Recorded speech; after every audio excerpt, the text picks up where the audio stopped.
বৃষ্টি ও উজানের ঢল কমে আসায় নোয়াখালীর বিভিন্ন এলাকা থেকে পানি নামছে, তবে বন্যা কবলিত এলাকায় ছড়াচ্ছে পানিবাহিত রোগ।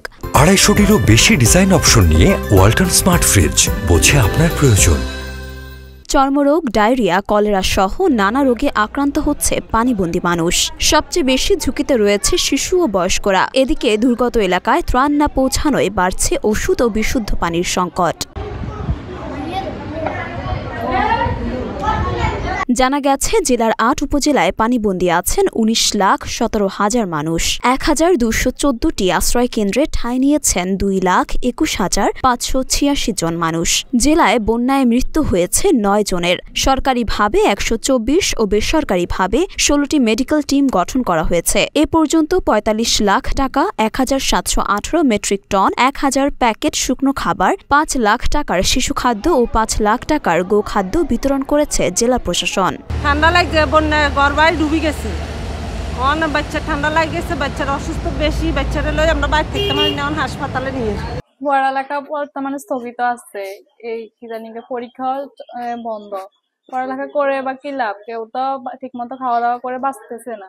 সরেজমিনে বিভিন্ন উপজেলা ঘুরে দেখা যায়, জেলার 8টি উপজেলা বন্যায় আক্রান্ত হয়েছে। এর মধ্যে 4টি উপজেলায় বন্যায় প্লাবিত হয়েছে বেশি। এসব উপজেলায় বন্যার তোড়া এখনও রয়েছে আশ্রয় কেন্দ্রে। পানি কিছুটা কমলেও তা ঘরে বসবাস করার মতো নয় বলে জানা গেছে। এদিকে পানি কমার সাথে সাথে দেখা দিয়েছে নানা সংকট ও দুর্ভোগ। বেড়ে যাচ্ছে ডায়রিয়া সহ পানিবাহিত রোগীর সংখ্যা। আমার বাচ্চারা পানির কারণে, বন্যার কারণে আমরা আশ্রয় নিচ্ছি প্রাইমারি স্কুলে।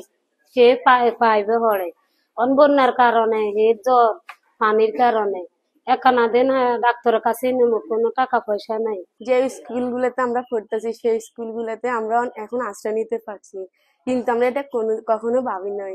স্বাস্থ্য বিশেষজ্ঞরা বলছেন, বন্যা কবলিত এলাকায় এখন চর্মরোগ, ডায়রিয়া সহ পানিবাহিত নানা রোগ ছড়িয়ে নোয়াখালীতে স্মরণকালের ভয়াবহ বন্যা হয়েছে। এখন পানিবাহিত রোগ ছড়িয়ে পড়বে। ত্রাণ সহায়তার পাশাপাশি প্রশাসনকে পানিবাহিত রোগ মোকাবেলায় কাজ করতে হবে। আমরা প্রায় 2,60,000 পানি বিরোধী করে ট্যাবলেট আমরা এবং আপনার যে কমিউনিটি ইঞ্জিনিয়ার 20 টাকার মতো পানি ট্যাবলেট বিতরণ করা হচ্ছে এবং বিতরণ করা হয়েছে।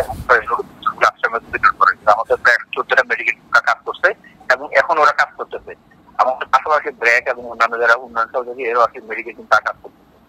পানি কমার সঙ্গে সঙ্গে আমরা প্রায় দূরবর্তী এলাকাগুলো আমরা ক্যাচ করছি। আমাদের যে রোগ প্রতিরোধের যে কাজটা, এটা আসলে চলমান। এটা আসলে চলমান। আর একই সঙ্গে আমাদের হাসপাতালগুলিতে যে ডায়রিয়া রোগী যে ডায়রিয়া রোগী আরো বাড়বে, এটা হাসপাতালগুলির সক্ষমতা বাড়ানোর কাজটা আমরা করতেছি। এই জন্য এটা আসলে আমাদের একটা প্ল্যানিং মিটিং আছে সম্মতি, যারা গভর্নমেন্ট এবং আমাদের ডেভেলপমেন্ট পার্টনার স্টেক হোল্ডারদেরকে নিয়ে। তো আমাদের হাসপাতালগুলির হসপিটাল উপজেলা স্বাস্থ্যকেন্দ্রগুলির সক্ষমতা বাড়ানো নিয়ে আমরা কাজ করতেছি, যাতে আমরা অতিরিক্ত চাপটা আমরা করতে পারি, স্তব করতে পারি। আপনারা জানেন, কোভিড এর সময় আমরা হাসপাতাল চালাইছি। একইভাবে আমরা এই একটা করতে পারি।